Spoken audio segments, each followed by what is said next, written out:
السلام علیکم پیارے بچوں، کیسے ہیں آپ سب؟ آج ہم آپ کو سنانے جا رہے ہیں کہانی ایک فاختہ اور ایک چونٹی کی۔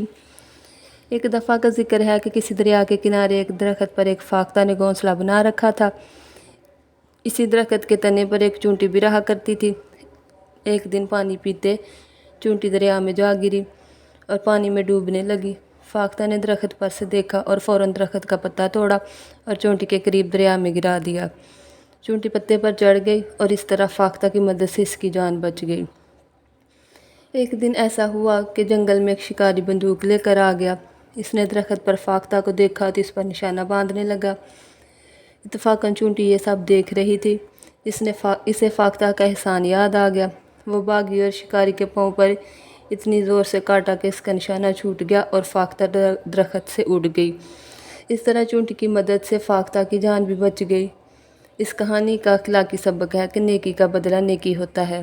اس لیے پیارے بچوں، ہمیں بھی ہمیشہ ہر ایک کے ساتھ نیکی کرنی چاہیے، کیونکہ نیکی کبھی بھی رائیگاں نہیں جاتی۔ اوکے، اللہ حافظ۔